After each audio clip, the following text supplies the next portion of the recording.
Now let's dive deep into this big LGBTQ story for today. I'm Von Biggs, and let's queer up gay culture. Polyamory terms defined by experts. As more people embrace ethical non-monogamy, understanding the terms and trends that define these relationships is essential for empathy, education, and equity. Cosmopolitan UK recently published a glossary of polyamory terms that helps readers navigate the diverse and intentional world of consensual non-monogamy. These terms are not just vocabulary, they are tools for communication, identity, and emotional clarity. Take metamour, for example. This refers to your partner's partner, someone you may or may not have a relationship with.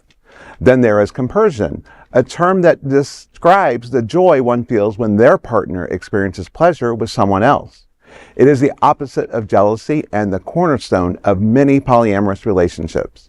Other terms include polycule, which maps the network of interconnected relationships, and solo polyamory, where individuals maintain autonomy while engaging in multiple romantic connections. These terms reflect a shift towards intentional, transparent, and emotional intelligent relationship structures. The article reminds us that language helps us make sense of our relationships. It gives us the tools to express boundaries, desires, and identities. And in the world where love does not always follow the traditional path, these tools are more important than ever. Recent data shows that 4% of Americans currently identify as polyamorous. Between 20 and 25% say they are open to have and experimented with non-monogamy. Over 2/3 of polyamorous people report high relationship satisfaction. Many cite emotional variety, personal growth, and deeper communication as key benefits. Perhaps the most telling sign change comes from Generation Z. A recent Tinder report found that over 40% of Gen Z users are open to non-monogamous relationships.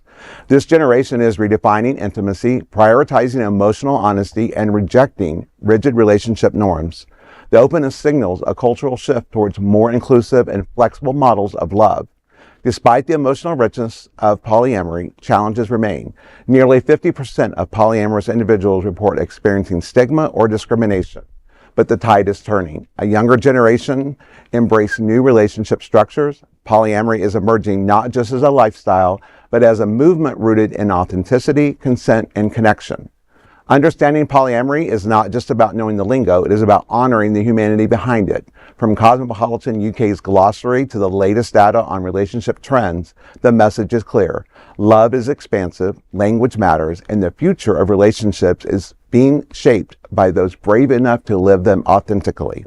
So someone for me who came from, I started, my very first relationship was a polyamory relationship, and it was a very unique dynamic. I am one of these, I'm a studier. I love to study and read, and my favorite book, and I'll say it on here, is still, to this day, The Ethical Slut.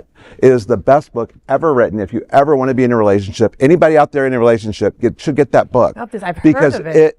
Gets you to your core. It will read you to, like it's reading you. Mm-hmm. And it really explains jealousy and communication, and really talks about expanding those boundaries. And yeah, it talks about the leather community. It talks about the kink community. But it's a fascinating book. And when I'm looking through the terms, compersion was probably my number one go-to, because in my partnerships that I had, I really got joy in hearing from them about their experiences. I'm not one that wanted to sit back and watch, but I enjoyed hearing how they were satisfied from having an experience with someone. Got it. Knowing that at the end of the day, they were back home in my bed. Yeah. Right? Yeah. And listen, love is not a one shoe fits all, right? It's not like one way to do things, right? Maybe you're in a monogamous relationship and this makes no sense to you and you're like, oh, I'm too jealous. I can't even, right? But then there's others where this makes more sense to them, right? And I got to read Ethical Slut because somebody told me that it really gets down to the nitty gritty as to why you're so jealous of certain things, right? And if you're able to break through that, then maybe you and your partner will be happier. I mean, I know for me, if my wife smothered me, she would not be my wife, right? Because I can't deal with that personally, but I'm also very jealous. So having another person in a relationship, they would have to like me more. And obviously that's not how things go. You know what I mean? It's not cut and dry that way, So I love, what was the polycule? What was it? Polycule?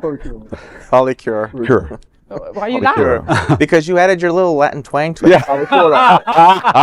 Polyculo, not a butt. Yeah. Polyculo, multiple butt. Okay, but that would mean like the network of people that you're in that Right. are also on the same page. Right. Exactly. Because that means that, because you could have those multiple relationships, but they could be in with other, Yeah. poly relationships as well. Because it's not necessarily they all live together. In some cases they do, but no, it's a network of consent. Okay. And that's the way I like to look at it, is consent. I'm super interested. I mean, not because I'm interested for me, but I love that we are able to give a space to whatever you like in our community. You know what I mean? Like, so, I mean, that's why I think that more people are probably interested in having a relationship like this, but they're afraid to ask the questions and have the conversation with their better half, you know? And you might get the answers that you didn't expect. You never know, right? It's about being open and honest Yes. with your partner and in the relationship, and really authentically asking yourself, like, what really makes you happy? What is it about this? I have to look at this phrase, consensual non-monogamy. I didn't realize that it was such a very spectrum of different terms, Right. So there's many different ways to define it. I mean, I was so limited with it's either an open or a closed relationship. And that's where I kind of thought it would be, but there's more to it than that, as we all know. So it's just where you're comfortable at. I would think. I'm glad Ron brought the book Ethical Slut. If you didn't bring it, I will bring it up. I've actually quoted it in one of my homilies before. It is very educational. What we do. It's about consent. As you mentioned, communication. As a minister, my whole goal is: are you happy with who you are? Does it hurt anybody else? If it doesn't hurt anybody else, it's ethical. Yeah. So Yeah, as a health educator, communication is key. Yeah. Talk to your people. And know who terms they are key, Who to is know the important. verbiage, right? To know what the terms are. You don't have to be in the community to respect the community, right? I mean, Yeah, my husband read The Ethical Slut, and when he came out, he was like, "This is so good." And I'm like, "What the hell are you talking about?" He was like, "This is such a good book." And then I read it. I was like, "The Ethical Slut." I was like, "That." I Get out of my head type of a thing, right? Yeah, I was like, okay, an ethical slut, got it, check. But also on the polyamory and the terms, I mean, education is key for our community. And just this weekend, one of my throuple friends got married. So shout out to Shane, Nate, and Chad in Charlotte, North Carolina.